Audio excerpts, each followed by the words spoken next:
Hello friends, कैसे हैं आप सभी लोग। आई होप आप सब लोग बिल्कुल ठीक होंगे। चलिए शुरू करते हैं आज की करंट अफेयर्स की क्लास। आज की करंट अफेयर्स की क्लास में सबसे पहले डिस्कस कर लेते हैं कल का प्रश्न जो हमने आप सभी से पूछा था। प्रश्न था कि वर्ल्ड गोल्ड काउंसिल के अनुसार दुनिया का तीसरा सबसे बड़ा गोल्ड का खरीदार कौन बना है। यानी वर्ल्ड गोल्ड काउंसिलिंग के अनुसार दुनिया में तीसरा सबसे बड़ा जो गोल्ड यानी सोना को खरीदने वाला देश बना है वो कौन सा बना है। क्या वो अमेरिका है, ब्राज़ील है, भारत है या फिर है इटली। तो आप सभी को हैरानी होगी वो कौन सा देश है। वो अपना भारत, यानी भारत के ही लोग इतना ज़्यादा सोना खरीदते हैं कि वो तीसरा सबसे बड़ा गोल्ड का खरीदार बन गया है दुनिया का। ठीक है, दुनिया का तीसरा सबसे बड़ा सोना खरीदने वाला देश कौन बन गया है? भारत बन गया है। इतनी ज़्यादा मात्रा में यहाँ के लोग सोना पहनते हैं। ठीक है, किसके अनुसार? वर्ल्ड गोल्ड काउंसिल के अनुसार, ध्यान रखना है। अब देख लेते हैं कल का रिवीजन। कल का जो करंट अफेयर्स का क्वेश्चन था उसका एक बार फिर से रिवीजन कर लेते हैं। पहला क्वेश्चन है कि हाल ही में किसने ISSF म्यूनिख शूटिंग विश्व कप में स्वर्ण पदक जीता है? तो वो है कौन? सरबजोत सिंह। दूसरा क्वेश्चन है कि किसने भारत की पहली एस्ट्रो टूरिज्म पहल का अनावरण किया है? तो वो किसने किया है? ये किया है उत्तराखंड ने। किसने गुडलेप्पा हल्लीकेरी पुरस्कार 2024 अभी हाल ही में जीता है? तो वो है सिद्धलिंग पत्तन शेट्टी। ठीक है, नेक्स्ट क्वेश्चन है कि भारत, यूरोपीय संघ, दक्षिण कोरिया, अमेरिका और किस देश ने बायोफार्मास्यूटिकल गठबंधन शुरू किया है? तो वो कौन सा देश है? वो है जापान। चुनाव आयोग ने लोकसभा चुनाव में कितने प्रतिशत मतदान की घोषणा करी है? तो ये की है 65.79% की। नेक्स्ट क्वेश्चन है रिलायंस इंडस्ट्रीज कहाँ वैश्विक आर्थिक केंद्र विकसित करेगी? तो ये करेगी नई मुंबई में। नेक्स्ट क्वेश्चन है किसने नाता प्रथा के उन्मूलन का आह्वान किया है? तो ये है NHRC। कौन है? NHRC है। किस देश के प्रधानमंत्री ने अरुण 3 जल विद्युत परियोजना का उद्घाटन किया है? तो ये कहाँ के हैं? ये हैं नेपाल के। नेक्स्ट क्वेश्चन है दुनिया का सबसे लंबा पैदल सस्पेंशन ब्रिज कहाँ खुला है? तो ये खुला है कहाँ पे? हंगरी में। दुनिया का सबसे लंबा पैदल सस्पेंशन ब्रिज है कहाँ पे खुला है, कहाँ पे ओपन हुआ? तो ये हुआ है हंगरी में। भारत और किस देश ने निवेश पर संयुक्त कार्यबल की पहली बैठक आयोजित की है? तो ये की है कहाँ पे? कतर में। भारत और कतर ने निवेश पर संयुक्त कार्यबल की पहली बैठक आयोजित की है। ठीक है, ध्यान रखना है। अब ये देख लेते हैं आज के करंट अफेयर्स। ये जो हमने डिस्कस किया है ये कल के करंट अफेयर्स के क्वेश्चन थे, यानी कि 11 जून के थे। अब डिस्कस करते हैं आज यानी कि 12 जून के कुछ जो इम्पोर्टेंट करंट अफेयर्स के क्वेश्चन हैं। ठीक है, आज की क्लास का पहला क्वेश्चन है ग्रीस, पनामा, डेनमार्क, सोमालिया और किस देश को UNSC का अस्थायी सदस्य चुना गया है? ग्रीस, पनामा, डेनमार्क, सोमालिया और किस देश को UNSC का अस्थायी सदस्य चुना गया है? क्या वो जापान है, पाकिस्तान है, श्रीलंका है या फिर है भूटान? तो ये कौन सा है? ये है आपका पाकिस्तान। ठीक है, कौन है? यानी ग्रीस, पनामा, डेनमार्क, सोमालिया और पाकिस्तान को UNSC का अस्थायी सदस्य चुना गया है। इसका बी ऑप्शन सही आंसर होगा। नेक्स्ट क्वेश्चन है कि हाल ही में किस राज्य में नागी और नकटी अभयारण्य अंतर्राष्ट्रीय आभूमि बन गए हैं? आर्द्र भूमि होता है। ठीक है, तो कौन है वो? पश्चिम बंगाल है, गुजरात है, बिहार है या फिर है आंध्र प्रदेश। हाल ही में किस राज्य में नागी और नकटी अभयारण्य अंतर्राष्ट्रीय भूमि बन गए हैं? तो ये कौन सा है राज्य? क्या ये पश्चिम बंगाल है, गुजरात है, बिहार है या फिर आंध्र प्रदेश है? तो ये कौन सा है? ये है आपका बिहार राज्य। ठीक है, नेक्स्ट क्वेश्चन है कि अभी हाल ही में भारत ने कहां पर IPEF स्वच्छ अर्थव्यवस्था निवेशक फोरम के उद्घाटन में भाग लिया है? ठीक है, अभी हाल ही में भारत ने कहां पर IPEF स्वच्छ अर्थव्यवस्था निवेशक फोरम का उद्घाटन में भाग लिया है? कहां पे लिया है? तो ये पहला ऑप्शन है अमेरिका में लिया है, या फिर रूस में, सिंगापुर में, या फिर कनाडा में। तो ये कहाँ पे हुआ है उसका उद्घाटन, तो ये हुआ है सिंगापुर में। ठीक है, कहाँ पे हुआ है? सिंगापुर में अभी हाल ही में इसका जो है उद्घाटन हुआ है। अगर बात करें जो आपका IPEF है, ये इसका जो है पूरा नाम क्या होता है, कई बार एग्जाम में पूछा जा सकता है। तो जो इसका पूरा नाम होता है, इसका जो IPEF है, इसका पूरा नाम the Indo Pacific economics framework इसका फुल फॉर्म होता है। ठीक है, the Indo Pacific economic framework इसका फुल फॉर्म होता है। ठीक है, ध्यान रखना है कहाँ पे इसका उद्घाटन हुआ, तो ये हुआ है सिंगापुर में। नेक्स्ट क्वेश्चन है कि अभी हाल ही में किसने ESIC के महानिदेशक का कार्यभार संभाला है? ESIC का मतलब होता है एम्प्लॉयज स्टेट इंश्योरेंस कॉरपोरेशन। ठीक है, एम्प्लॉयज स्टेट इंश्योरेंस कॉरपोरेशन के महानिदेशक का कार्यभार अभी हाल ही में किसने संभाला है? क्या वो राकेश रंजन है, श्री राकेश रंजन है, श्री कमल किशोर सोन है, जयंत चौधरी हैं, या फिर है अनूप बंसल। तो अभी हाल ही में किसने ESIC यानी कि एम्प्लॉयज स्टेट इंश्योरेंस कॉरपोरेशन के महानिदेशक का कार्यभार किसने संभाला है? तो वो है श्री कमल किशोर सोन। कौन है? श्री कमल किशोर सोन, याद रखना है। ठीक है, नेक्स्ट क्वेश्चन है कि अभी हाल ही में अडानी ग्रुप किस देश की पवन ऊर्जा परियोजना में $1 अरब का निवेश करेगा? यानी जो अडानी ग्रुप है अभी हाल ही में उसने घोषणा करी है कि पवन ऊर्जा परियोजना में वो $1 अरब का निवेश करेंगे।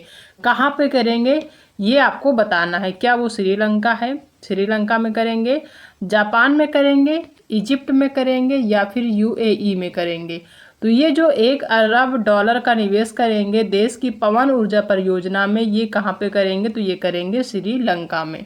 कहाँ पे करेंगे? श्रीलंका में करेंगे। कौन करेगा? अडानी ग्रुप करेगा। ठीक है, देश की पवन ऊर्जा परियोजना में 1 अरब यानी कि श्रीलंका की जो पवन ऊर्जा परियोजना है वहाँ पे अडानी ग्रुप $1 अरब का क्या करेगा? निवेश करेगा। कहाँ पे? श्रीलंका में, याद रखना है। ठीक है, नेक्स्ट क्वेश्चन है कि अभी हाल ही में बिसलेरी लिमोनाटा ने किसे अपना ब्रांड एम्बेसडर नियुक्त किया है? अभी हाल ही में बिसलेरी लिमोनाटा ने किसे अपना ब्रांड एम्बेसडर नियुक्त किया है? क्या वो अनन्या पांडे हैं, शिल्पा शेट्टी हैं, आदित्य राय कपूर हैं, या फिर है नयनतारा? तो बिसलेरी लिमोनाटा में जो लिमोनाटा ने अभी जो ब्रांड एम्बेसडर नियुक्त किया है, जिसे बनाया है, वो कौन है? तो वो है आदित्य राय कपूर। आदित्य राय कपूर को बिसलेरी लिमोनाटा ने अपना ब्रांड एम्बेसडर बनाया है, याद रखना है। कौन है? आदित्य राय कपूर है। कौन है? आदित्य राय कपूर है। नेक्स्ट क्वेश्चन है कि अभी हाल ही में UN ने किस देश को ब्लैक लिस्ट किया है? अभी हाल ही में UN ने किस देश को ब्लैक लिस्ट किया है? क्या वो कनाडा है, इजराइल है, जापान है, या फिर है इंडोनेशिया? तो UN ने जिस देश को अभी हाल ही में ब्लैक लिस्ट किया है, तो वो कौन है? तो वो है आपका कौन सा देश? इजराइल है।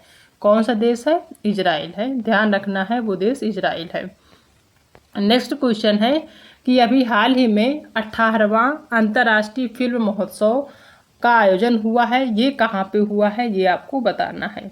ठीक है, अभी हाल ही में 18वां अंतर्राष्ट्रीय फिल्म महोत्सव का आयोजन हुआ है, ये कहाँ पे हुआ है? क्या ये नई दिल्ली में हुआ है,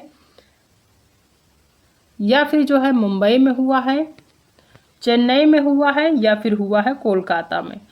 तो ये जो अभी 18वां अंतर्राष्ट्रीय फिल्म महोत्सव हुआ है, ये सबसे पहले समझ लीजिए कहाँ पे हुआ है। तो ये हुआ है मुंबई में। ठीक है, मुंबई में जो है सूचना एवं प्रसारण मंत्रालय के सचिव जो हैं संजय जाजू, इनके द्वारा जो है 7 जून 2024 को घोषणा की गई थी कि मुंबई में अंतर्राष्ट्रीय फिल्म महोत्सव का 18वां संस्करण किया जाएगा। ठीक है, किसके द्वारा हुआ था? सूचना एवं प्रसारण मंत्रालय के द्वारा, जो उनके सचिव हैं उनके द्वारा घोषणा की गई थी कि 7 जून 2024 को ये जो है घोषणा की गई थी कि जो 18वां संस्करण है अंतर्राष्ट्रीय फिल्म महोत्सव कहाँ पे होगा? ये मुंबई में होगा।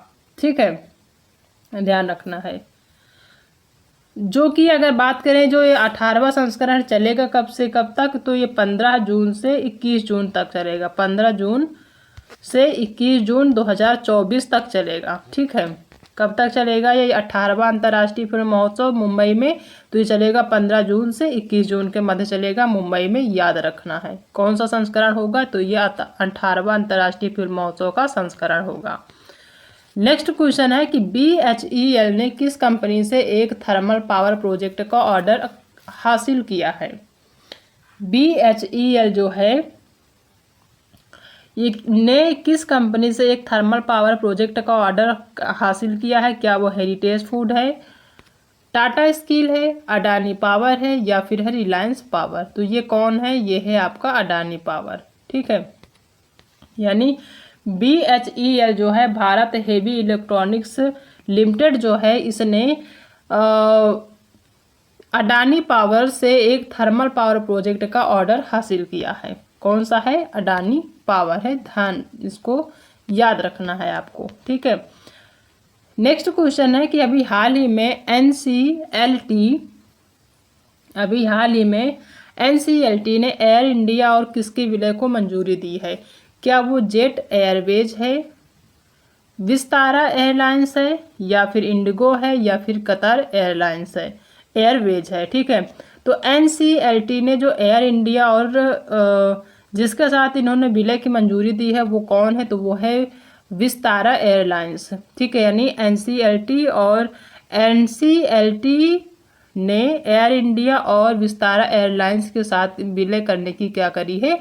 मंजूरी दी है, याद रखना है आपको। ठीक है, अब कर लेते हैं आज के जो करंट अफेयर्स के क्वेश्चन, उनका एक बार फिर से रिवीजन। आज के रिवीजन का पहला क्वेश्चन है कि ग्रीस, पनामा, डेनमार्क, सोमालिया और किस देश को UNSC का अस्थायी सदस्य चुना गया है? तो वो कौन है? पाकिस्तान है। नेक्स्ट क्वेश्चन है कि अभी हाल ही में किस राज्य में नागी और नकटी अभ्यारण्य अंतर्राष्ट्रीय आभूमि बन गए हैं? तो वो कौन है? वो है बिहार। हाल ही में भारत ने कहां पर IPEF स्वच्छ अर्थव्यवस्था निवेशक फोरम के उद्घाटन में भाग लिया है? तो वो है सिंगापुर। हाल ही में किसने ESIC के महानिदेशक का कार्यभार संभाला है? तो वो है श्री कमल किशोर सोन। हाल ही में अडानी ग्रुप किस देश की पवन ऊर्जा परियोजना में $1 अरब का निवेश करेगा? तो ये करेगा श्रीलंका में। ठीक है, नेक्स्ट क्वेश्चन है कि हाल ही में बिस्लेरी लिमोनाटा ने किसे अपना ब्रांड एम्बेसडर बनाया है? तो वो है आदित्य राय कपूर। कौन है? आदित्य राय कपूर हैं। हाल ही में UN ने किस देश को ब्लैकलिस्ट किया है? तो वो है इजराइल। अभी हाल ही में 18वां अंतर्राष्ट्रीय फिल्म महोत्सव का आयोजन जो है किया जाएगा। कहाँ किया जाएगा? तो ये किया जाएगा मुंबई में। कब से कब होगा? तो ये 15 जून से 21 जून के मध्य होगा, ध्यान रखना है। ठीक है, नेक्स्ट क्वेश्चन है कि BHEL ने किस कंपनी से एक थर्मल पावर प्रोजेक्ट का ऑर्डर हासिल किया है? तो ये किया है किससे? अडानी पावर से। हाल ही में NCLT ने एयर इंडिया और किसके विलय को मंजूरी दी है? तो ये है विस्तारा एयरलाइंस, जिसको NCLT ने एयर इंडिया और विस्तारा एयरलाइंस के साथ मंजूरी दी है, ध्यान रखना है। ठीक है, तो ये जो है आज के करंट अफेयर्स के क्वेश्चन थे, जो कि हमने डिस्कस भी कर लिया, साथ में रिवीजन भी कर लिया, ताकि चीज़ें आपकी क्लियर होती रहें। जो चीज़ें आज क्लियर नहीं हो पाएंगी, कल एक बार फिर से रिवीजन करेंगे, चीज़ें आपकी क्लियर हो जाएंगी। ठीक है, अब देख लेते हैं आज का होमवर्क का प्रश्न। आज का जो होमवर्क का प्रश्न है वो ये है कि अभी हाल ही में किस देश ने अपने बैंक नोट में लगे चित्र को बदला है? अभी हाल ही में, जैसे हमारे यहाँ यानी भारत का जो नोट का चित्र है उसमें महात्मा गांधी की जो है फोटो लगी होती, चित्र लगी होती है, तो वैसे ही जो पहले से उसमें लगा था उसका जो है बदल दिया गया है। तो अभी हाल ही में किस देश ने अपने बैंक नोट में लगे चित्र को बदला है? कौन सा देश है जिसने जो नोट थे उसमें जो लगा चित्र था पहले से उसको बदल दिया है?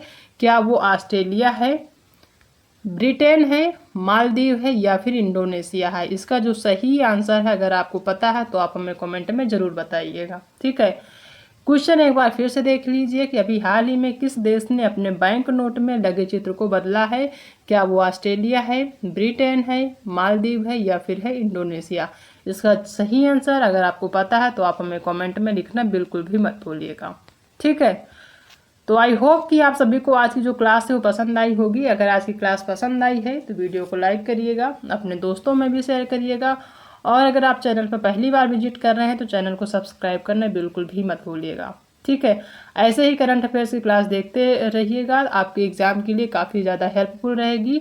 अगर आपको आने वाले टाइम में कोई भी एग्ज़ाम देना है, वनडे एग्ज़ाम देना जिसमें करंट अफेयर्स के क्वेश्चन पूछे जाने हैं, तो ये क्लास आपको इसकी बिल्कुल भी नहीं करना है। अगर आप पर डे देखते हैं ये क्लासेस सारी, तो आपका जो है साथ में तैयार तो होगा ही होगा, साथ में रिवीजन भी होते रहेंगे, तो आपको अलग से याद करने की ज़रूरत नहीं होगी। ठीक है, तो आज की क्लास में इतना ही, बाकी मिलते हैं नेक्स्ट क्लास में एक नए टॉपिक के साथ। तब तक अपना ध्यान रखिएगा।